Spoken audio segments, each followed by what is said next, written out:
there's a war on for your mind. It all started early on the morning of February 12th, 2008. I was getting ready to go to bed and thought I'd check my emails first. When I checked them out, I discovered one from the Ron Paul campaign saying, Dr. Paul gives another update about the campaign in his latest video message to supporters. Watch the video by going to YouTube. So I thought, what the heck, let's go check it out. When I went to the YouTube page, I started watching the Dr. Paul video, and while I was doing that, I was looking at his statistics. Now, I've got many videos up on there, so I've watched statistics for over a year now. And that's when I began to see that something wasn't quite right here. I began to smell a rat. I mean, look at this. It had been rated by 1,596 people, 1,245 left comments, favorited 652 times, and the number of views was only 213? How is that possible? The answer is it's not. I thought, well, let's give YouTube a little break here, give them a chance to straighten things out. So I went to bed and got up 8 hours later, and 8 hours later, the numbers had gone up. It had been rated by 4,229 people, 3,446 left comments, favorited 1,798 times, but the number of views was still only 213. 16 hours later, I went back and checked it out, and Ron Paul's video had gone up again. 6,326 ratings, 6,163 comments, favorited 2,763 times, and the number of views was still locked in at 213. What's wrong with this picture? So I thought, well, let's go check out the most viewed pages on the political part. John McCain's video had 384 ratings, 201 comments, favorited 199 times, and only had 3,678 views. Hillary Clinton's video was also on the front page of the News and Politics.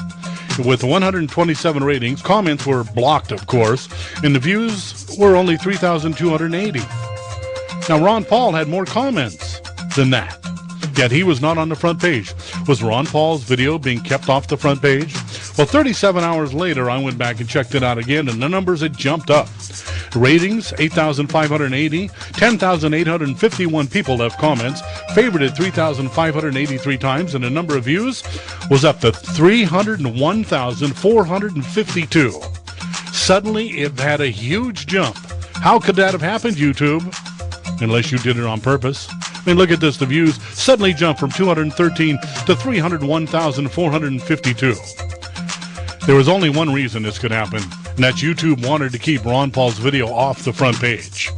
I thought, well, I wonder if they've got it on there now. And look, suddenly he's number 2 on the most viewed page of all people looking at all the videos that day. Only a pretty girl beat him on that one. And when it came to News and Politics, most viewed today page, Ron Paul was number 1. Yes, folks, they had blocked the number of views and kept him off the front page of YouTube. Why? That was the big question. Why would they do something like this? And I realized, you know what? You've never really looked at the Ron Paul video. So I said, let's go check it out. And it's when I looked at the video, I realized why they were blocking it. And you will too. Watch this.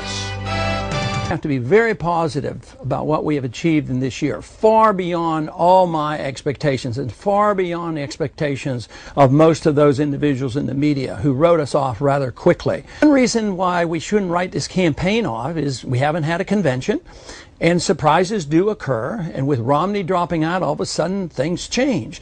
So we don't know what will happen. There may be a lot of information on the other 2 candidates that will come out that will alter this election completely and totally.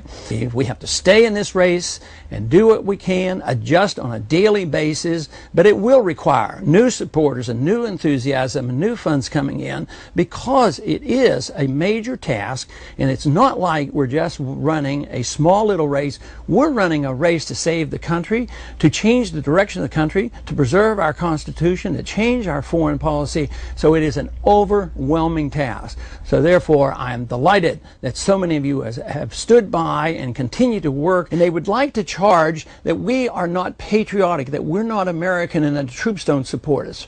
But isn't it unbelievably beneficial for us to realize now that our funds exceed all the other candidates that come from the active military duty? duty people. We get more money from active military people than all the other candidates, all the Democrats and all the Republicans, which tell us that we're on the right track. We're supporting the troops because we support the Constitution. How can we expect our troops to go and risk their lives defending the Constitution and then go to war under UN resolutions? So this is a powerful message. It's intertwined with our finances because we're spending nearly $1 trillion a year overseas to finance this world empire.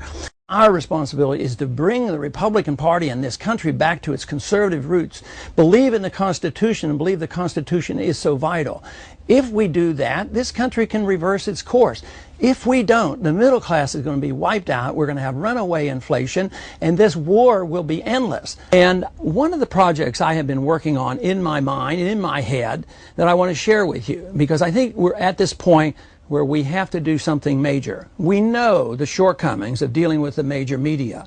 Yes, I think we've had a decent shake because we at least got into the debates. They could have prevented it. We didn't get the even amount of time. And of course, we never got a fair amount of time on the evening network. But we still had enough time for people to look us up and go to the internet and actually kick off the campaign. But there's another thing that I think we ought to do. We ought to make a grand display. We ought to have a true march to show what our numbers are. And this is risky.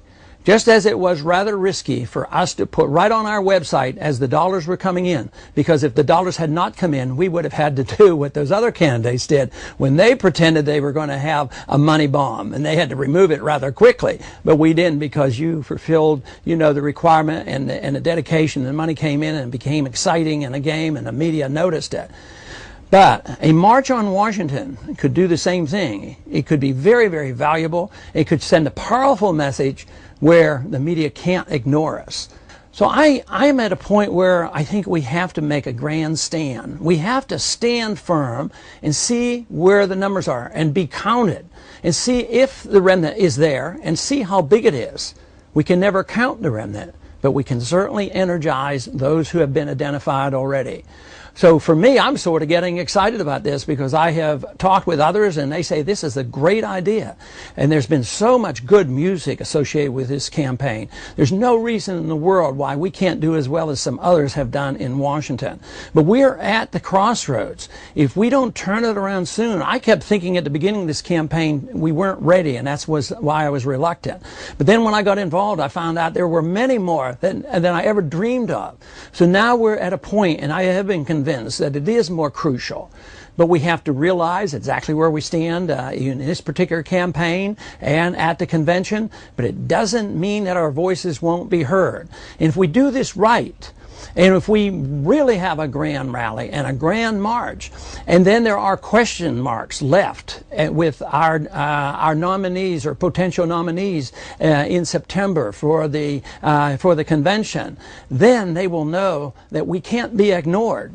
And I am hearing this daily from other members of Congress and around the country. But I happen to believe it can work and has to work. So if we want to really take a stand for freedom, take a stand that nobody can ignore us, to see what would happen if we really had this grand march on Washington.